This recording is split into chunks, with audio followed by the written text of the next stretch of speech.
김지영 집사님께서 기도해 주시겠습니다.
하나님 아버지, 오늘 수요 예배 자리로 저희를 불러주심에 감사드립니다. 살아온 모습, 살아가는 모습 모두 다르지만 한 마음으로 모였습니다. 하나님을 기쁘시게 하는 예배가 되게 하시고 회복의 은혜를 어루만져 주시옵소서. 우리는 모두 하나님을 존중하며 예배할 때 하나님 홀로 영광 받으시고 예배를 통해 얻은 위로와 회복에 충만케 되기를 소원합니다. 하나님, 이 시간 하나님의 뜻을 깨닫은 지혜와 말씀에 순종할 힘 주실 것을 믿습니다. 항상 감사와 믿음으로 승리하는 삶이 주인공 되게 해주시옵소서. 대통령 선거를 앞두고 있습니다. 대한민국을 짊어지고 갈 일꾼을 세워주시기 원합니다.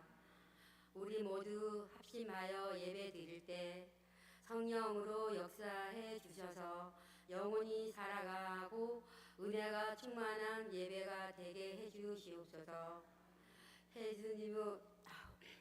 예수님의 이름으로 기도합니다. 아멘.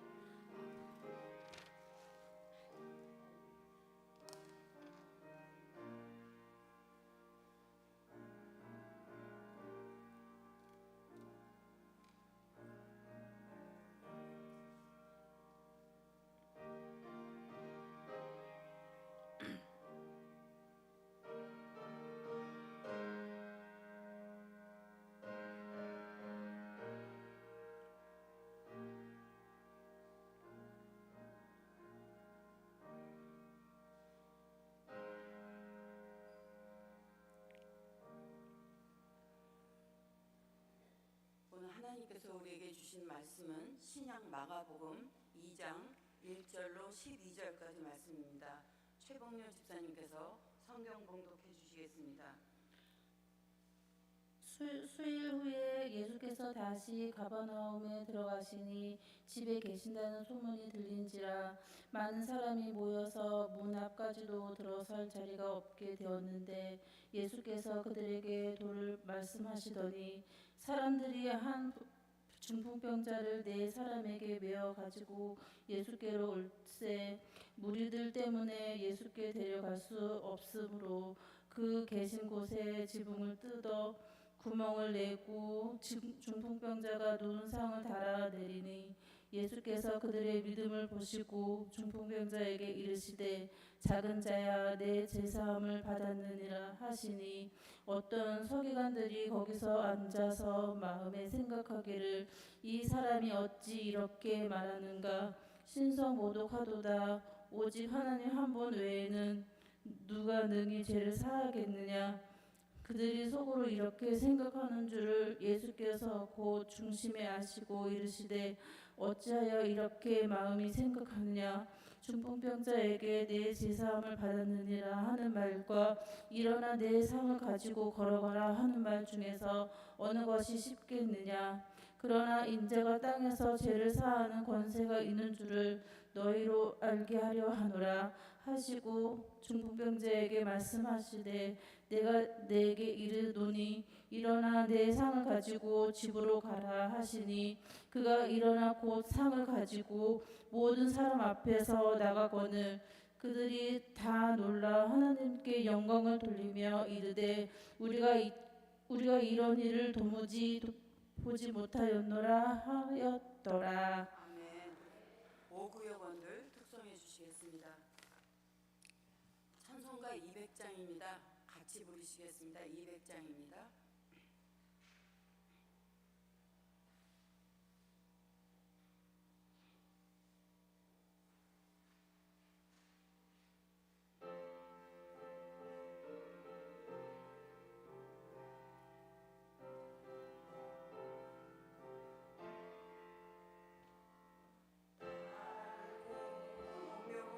그 말씀 생명의 말씀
사랑하시는 오구역원들 특송하게 하심을 감사드립니다. 달고 오묘한 생명의 말씀은 나의 길과 믿음을 밝히 보여주는 아름답고 귀한 말씀입니다. 귀한 주님의 말씀은 모든 사람을 살리는 생명의 말씀입니다. 널리 울려 퍼지는 생명의 말씀은 마음의 용서와 평안을 골고루 주나니 그 예수 말씀 듣고 복을 받을 줄로 믿습니다. 사랑의 하나님, 세상에는 너무나도 허황된 얘기로 우리를 혼란스럽게 할 때가 많이 있습니다. 주님은 내가 곧 길이요 진리요 생명이라고 말씀하셨사오니 길과 진리와 생명이신 주님을 잘 따라갈 수 있도록 인도해 주시옵소서. 오구역원들이 구역 예배에 주님과 항상 동행해 주셔서 주님이 주시는 평안을 감사하며 살게 해주시길 원합니다. 믿을 만한 사람, 정직한 사람 만나기 어려운 요즘에 다시는 이 땅의 권력을 위해 서로를 죽이는 일이 반복되지 않기를 소원하며 기도합니다. 소중한 사람, 사랑하는 사람의 죽음으로 안타까워하는 성도님 가족을 위로해 주시기 원합니다. 각자의 자리에서 예배하는 분들도 기억하시고 동일한 은혜를 내려주시기를 예수님의 이름으로 기도드립니다. 아멘. 우리 표 한번 외쳐보겠습니다. 오직 하나 예배입니다. 요즘 우리들 주변에 착하고 좋은 사람들도 많이 있지만은 나쁜 사람들도 많은 것 같습니다. 이 보이스피싱이라는 범죄로 모르는 전화나 문자를 받기가 무서워졌습니다. 부모님들에게 자녀가 납치나 사고를 당했다고 전화해서 속이거나 또 금융감독원, 검찰청 등과 같은 국가기관에서 전화한 것처럼 속여서 돈을 빼가는 것을 보이스피싱이라고 합니다. 이 핸드폰, 스마트폰 참 편리합니다. 그러나 전화를 통한 범죄가 판을 치니까 무섭기도 합니다. 여러분들 조심하십시오. 나쁜 사람들도 참 많이 있는 것 같습니다. 또 공부 많이 하고 이 똑똑한 사람들, 기계를 잘 다루고 컴퓨터 잘하는 사람들이 그 재능과 기술로 다른 사람들의 주머니를 노리고 멀쩡하게 살아가는 사람들의 눈에서 눈물을 뽑는 사람들이 많이 있습니다. 우리들 대부분은 그냥 평범한 보통 사람인 것 같습니다. 이 세상은 그 평범한 사람들에 의해서 움직여집니다. 철학자 아리스토텔레스라는 분은 사람은 사회적 동물이라고 했습니다. 사람은 타인과의 관계 속에서 존재한다는 그런 뜻입니다. 그렇다면 우리가 생각할 것이 있습니다. 지금 내가 관계를 맺고 사는 사람들은 어떤 사람들인가? 나는 어떤 사람을 좋아하고 어떤 사람이 나를 좋아하는가? 좋은 사람, 칭찬받는 사람, 신뢰할 만한 사람이 내 주변에 몇 명이나 될까? 사람은 누구를 만나서 어떻게 사느냐에 따라서 전혀 다른 인생을 살게 됩니다. 여러분 곁에, 여러분 주변에 누가 있습니까? 여러분이 가까이 하고 싶은 사람은 무엇을 하며 어떤 마음을 가지고 사는 사람들입니까? 또 나는 다른 사람들에게 어떤 사람으로 비춰졌을까 생각해보는 그런 시간이 되기를 바랍니다. 이 본문 내용은 가버나움에서 있었던 일입니다. 우리 본문 1절, 마가복음 2장 1절 같이 읽겠습니다.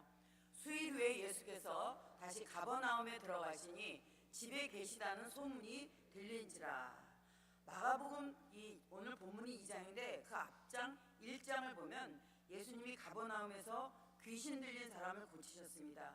그리고 베드로의 장모, 각종 병든 많은 사람을 고치셨고 많은 귀신을 내쫓으셨습니다.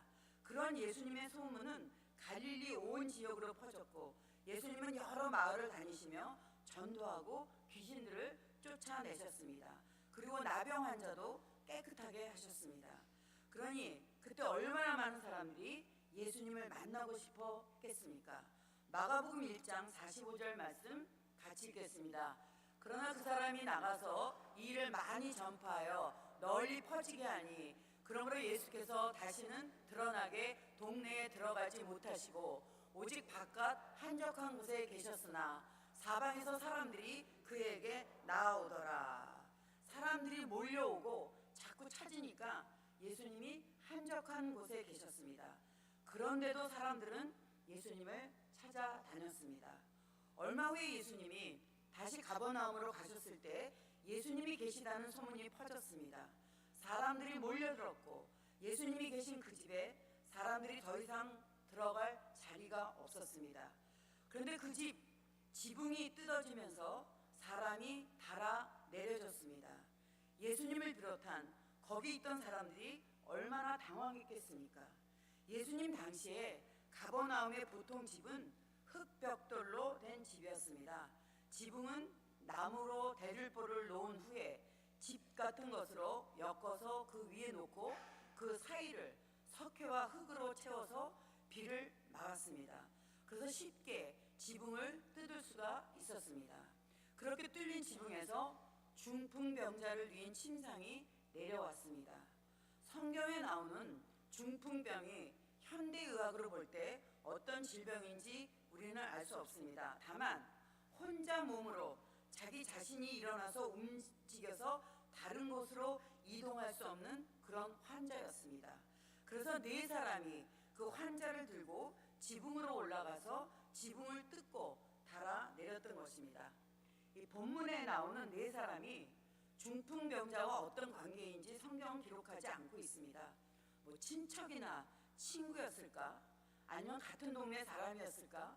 어쨌든 그 환자에게는 좋은 친구들이었음에 좋은 이웃이었음에 틀림이 없습니다. 그 환자는 네 사람으로 인해서 예수님을 만났고 고침을 받아서 새로운 삶을 살게 되었습니다. 그런 면으로 볼 때 중풍병에 걸린 환자는 참으로 행복한 사람이었고 좋은 사람들을 곁에 두었습니다.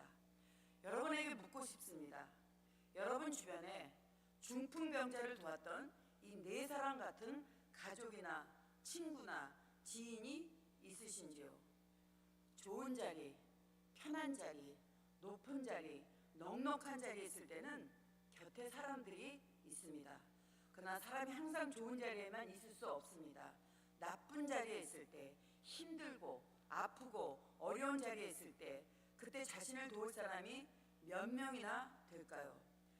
장기간의 병에도 곁을 지켜주고 들 것을 메어줄 수 있는 네 사람이 있으신지요? 여러분은 도움이 필요한 누군가에게 오랫동안 힘들고 어렵게 살아가는 사람에게 도움이 되어 주셨습니까? 다른 사람을 위해서, 친구를 위해서, 믿음의 형제들을 위해서 내가 손해보고 힘들고 어렵지만 수고를 해준 적이 있으신지요? 로마서 12장 15절 말씀 같이 읽겠습니다.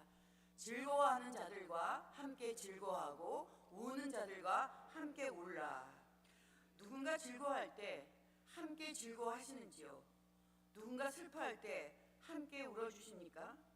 누군가 잘 될 때 함께 자랑스러워하고 누군가 어려울 때 관심을 가지고 함께 안타까워하십니까? 친구들, 믿음의 형제들, 이웃이 어려움을 당할 때 찾아보셨는지요? 기쁜 일이 있을 때 함께 하셨나요? 특별히 슬픔을 당한 장례식을 치를 때 여러분 기꺼이 가셨는지요? 본문의 네 사람은 누군가의 아픔을 자신의 아픔으로 여겼습니다. 그래서 그의 병을 낫게 하겠다는 열망으로 그 사람을 데리고 예수님 앞에 가려고 했습니다. 그러니까 안 되니까 사람들이 너무 많아서 못 들어가니까 지붕을 뜯었습니다. 그 네 사람에게는 사명의식이 있었습니다. 내가 이 일을 꼭 해야 한다. 목숨을 걸고 해야 한다는 생각이 있었습니다. 그래서 이 네 사람은 어려움에도 불구하고 중풍병자를 예수님 앞으로 데려가겠다는 그런 사명의식이 있었습니다. 그래서 지붕으로 올라가서 지붕을 뜯어서 환자를 내렸던 것입니다. 누가복음 10장 27절 말씀 우리 같이 읽겠습니다. 대답하여 이르되 내 마음을 다하며 목숨을 다하며 힘을 다하며 뜻을 다하여 주 너의 하나님을 사랑하고 또한 내 이웃을 내 자신같이 사랑하라 하였나이다. 하나님의 뜻대로 살기로 하나님의 말씀에 순종하기로 결단한 사람들이 예수님을 만나러 가지 못하는 환자를 데리고 예수님을 찾아갔습니다. 쉽게 만날 수 없는 그 예수님을 만나게 하기 위해서 지붕을 뜯었습니다. 성경에 수많은 사람의 이름이 언급됩니다. 그런데 이 네 사람의 이름은 없습니다. 성경에 수많은 장소가 언급됩니다. 그런데 본문에 나오는 네 사람이 지붕을 뜯어낸 그 집이 어떤 집인지 그 집 주인은 누군지 성경에 기록되어 있지 않습니다. 우리가 조금 이따 부를 찬송가 323장 거기 부름받아 나선 이 몸 3절에 이런 가사가 있습니다. 존귀 영광 모든 권세 주님홀로 받으소서. 멸시천대 십자가는 제가 지고 가오리다. 이름 없이 빚도 없이 감사하며 섬기리다. 이름 없이 빚도 없이 감사하며 섬기리다. 정말 이 찬송과 가사대로 사는 게 쉬울까요? 쉽지 않습니다. 이 네 사람은 믿음의 행동가들이었습니다. 그들은 예수님의 소문을 들었고 환자를 침상에 누웠고 예수님 앞으로 데려갔습니다. 그들은 뜻을 이루는데 막힌 상황을 믿음으로 돌파했습니다. 그들은 상황, 형편, 조건만 따졌다면 포기했을 것입니다. 그러나 그들은 믿음으로 이를 추진했습니다. 예수님이 병 고칠 수 있다고 믿었기에 지붕을 뜯었습니다. 마가복음 2장 5절 말씀 우리 같이 읽겠습니다. 예수께서 그들의 믿음을 보시고 중풍병자에게 이르시되 작은 자야 내 죄 사함을 받았느니라 하시니, 예수님은 그들의 믿음을 보시고 중풍병자의 문제를 해결해 주었습니다. 예수님이 중풍병자의 믿음을 보시고 중풍병자를 고쳐주신 게 아닙니다. 중풍병자를 데리고 예수님 앞으로 간 네 사람의 믿음을 보셨습니다. 우리도 누군가를 위해서 희생하고 애쓰고 섬기고 낮은 자리에 있으면 예수님은 우리의 수고를 보시고 우리의 믿음을 보시고 다른 사람들에게 은혜를 허락하실 줄로 믿습니다. 요즘에도 우리 주변에 도움이 필요한 사람들이 많이 있습니다. 중풍병자가 예수님께 스스로 갈 수 없었듯이 이 시대에도 주님 앞에 다가서지 못하는 사람, 스스로 자기 발로 교회에 오기가 쉽지 않은 분들이 많이 있습니다. 사실 교회 오는 것이 쉽지 않습니다. 모태신앙인 분들, 어렸을 때부터 신앙생활 한 분들은 교회 문화와 환경이 익숙하고 자연스러워서 교회가 편합니다. 그러나 교회의 모든 것이 낯설고 불편한 분들이 계십니다. 구약, 신약이 뭔지, 주기도문, 사도신경은 또 뭔지, 찬송가는 어떻게 불러야 하는지, 헌금은 어떻게 해야 하고 또 헌금은 얼마나 해야 하는지, 목사, 전도사, 장로, 권사, 집사 뭐가 뭔지 잘 모르는 분들이 많이 있습니다. 그래서 직분자들 또 부역장들이 잘해야 합니다. 작은 것 하나라도 사소한 것이라도 친절하고 자상하게 안내해야 합니다. 또한 교회 여러 모임에 참석하는 것을 어려워하는 분들도 많습니다. 그런 분들이 이 구역이나 선교회 등의 모임에 잘 정착할 수 있도록 도와줘야 합니다. 우리가 영적인 중풍병으로 또 죄의식 때문에 용기가 없어서 예수님 앞에 올 수 없는 사람들을 위해 우리가 네 사람이 되어야 합니다. 여러분에게 네 사람이 있습니까? 여러분들은 누군가에게 네 사람 같은 사람이 되셨는지요?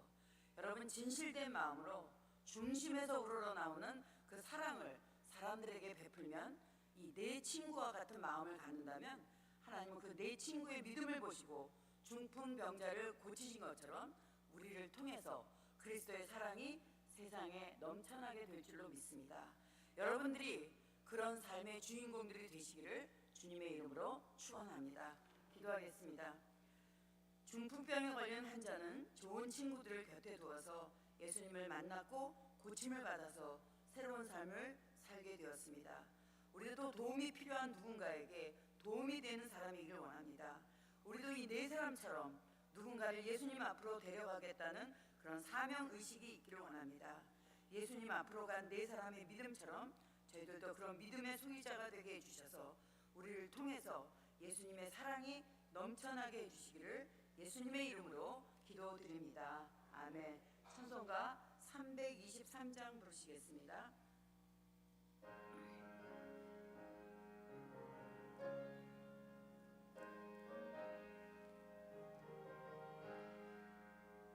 푸른 바다 나서니 몸 어디든지 가오리다. 괴로우나 즐거우나 주만 따라가오리니 어느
남편 되시는 고 천용복 성도님 위로 예배가 이 수요 예배 후에 있습니다. 그리고 발인 예배가 내일 있습니다. 교회에서 6시 10분에 출발한 기억하시고 많이 참석해 주시기 바랍니다. 드려진 예물을 위해서 기도하고 주기도문으로 수요 예배를 마치겠습니다. 전복래 권사님 감사헌금 주셨습니다. 사랑의 하나님, 우리 전복래 권사님 영혼이 잘된 같이 범사가 잘되고 항상 강건할 수 있도록 주님 지켜주시옵소서. 날마다 감사의 조건이 더 불어나게 해주시기를 예수님의 이름으로 기도드립니다. 아멘. 하늘에 계신 우리 아버지, 아버지의 이름을 거룩하게 하시며 아버지의 나라가 오게 하시며 아버지의 뜻이 하늘에서와 같이 땅에서도 이루어지게 하소서. 오늘 우리에게 일용할 양식을 주시고 우리가 우리에게 잘못한 사람을 용서하여 준 것 같이 우리 죄를 용서하여 주시고 우리를 시험에 빠지지 않게 하시고 악에서 구하소서. 나라와 권능과 영광이 영원히 아버지의 것입니다. 아멘.